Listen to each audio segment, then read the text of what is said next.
You know I found Paula in a dumpster, right? What? You said you met her at the supermarket. I did. It was the bin out behind the dime a dozen. And you just picked her up out of the rubbish and brought her home? Why no? Sometimes I think I hardly know you.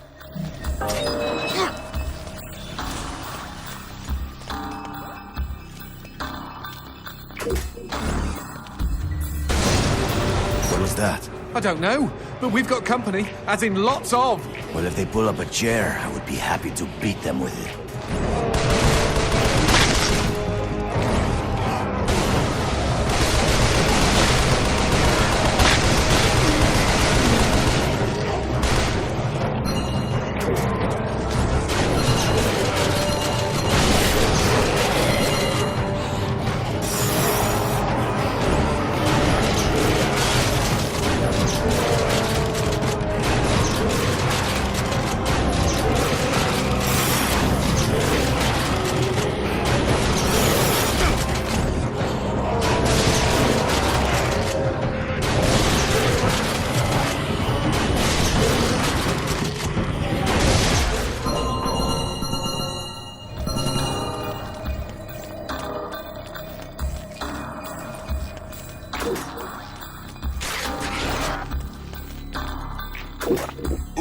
It's good.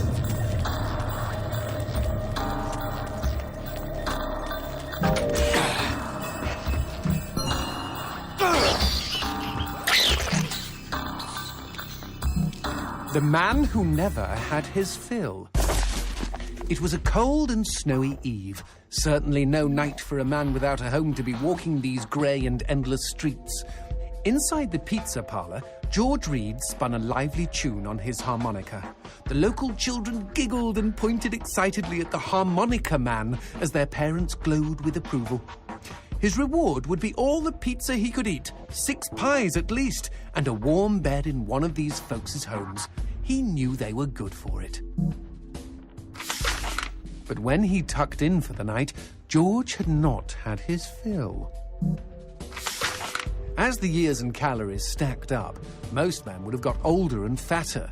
Yet for all he consumed, George only got thinner as he washed from town to town.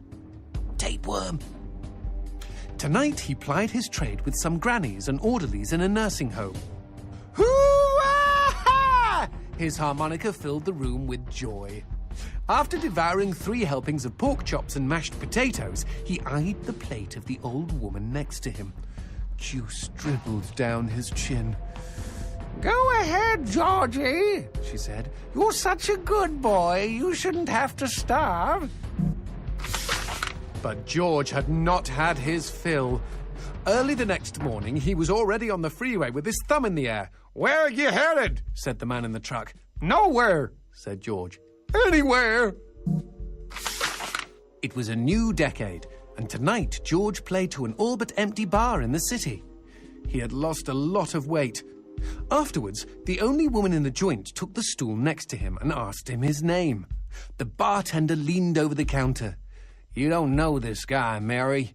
George is famous, been all over the tri-state area."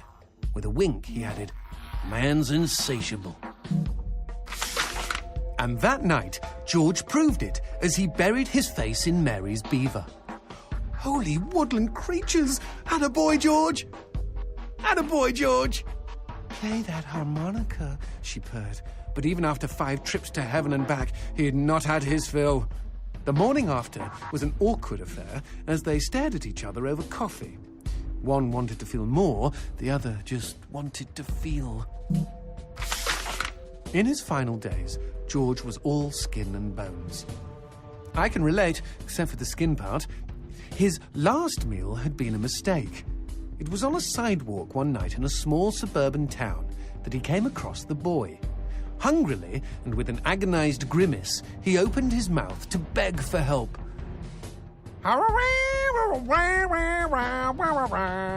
Out came a cacophony of wheezes and toots, but the boy understood. Wait, you mean Jorge ate his harmonica?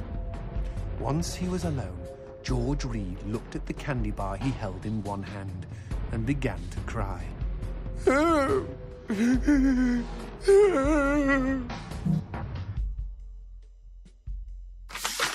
They found George's half-eaten body in a market next town over.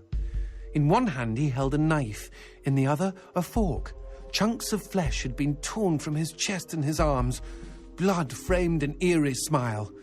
The wind that morning blew fierce, and as it whistled through the hole he'd carved out of his own neck, the harmonica man played his last song in this world.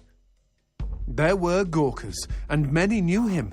They shared stories of how he'd filled them with hope, filled them with life. They, at least, had had their fill. Especially Mary. The end.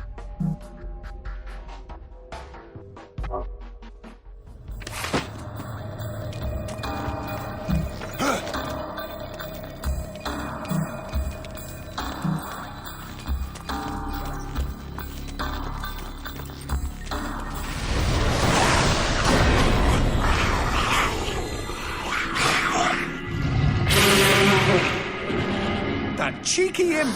He doused our goat! Then let's put out some lights of our own.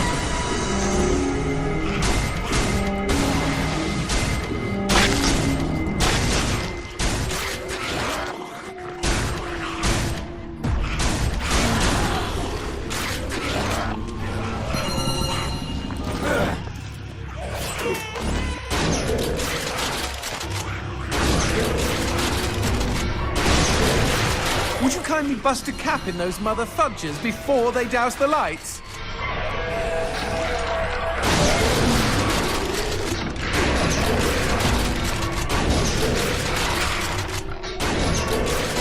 You know, we never finished talking about you kidnapping Paula. I didn't kidnap her. You hauled her out of a skip.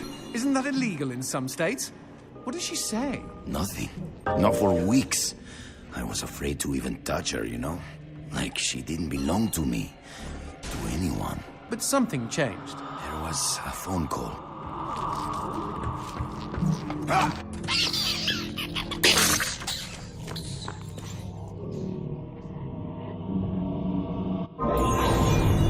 Speaking of phones, put that on hold, G. We've got company.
Now, what's this about a phone call? Me and Paula were eating when the phone rang. Suddenly, she slams her fork down and says, "Don't answer it!" Creepy. First thing she ever said to me. But I got up to take the call. Johnson, you should have seen her. She jumped out of her chair, ran to the phone, and ripped it right off the wall. Whoa. Then she came and put her arms around me and started crying. It was the craziest, weirdest, sexiest thing I have ever seen. I have been hers ever since.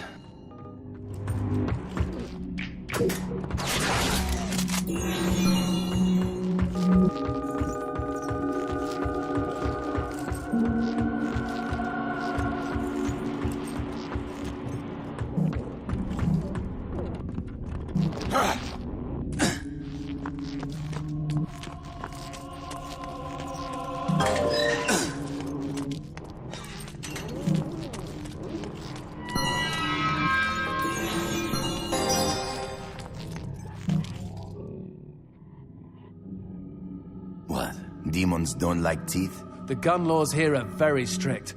Haven't you wondered why they don't shoot back? You and I are violating almost every rule in the book. Heck, I'm practically made of teeth.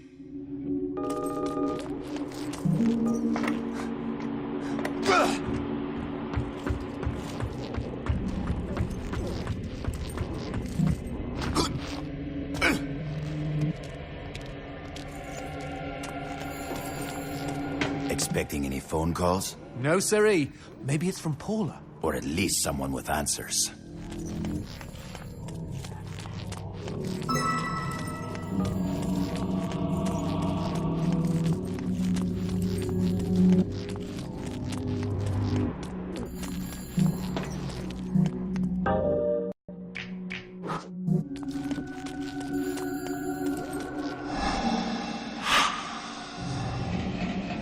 Dios mío.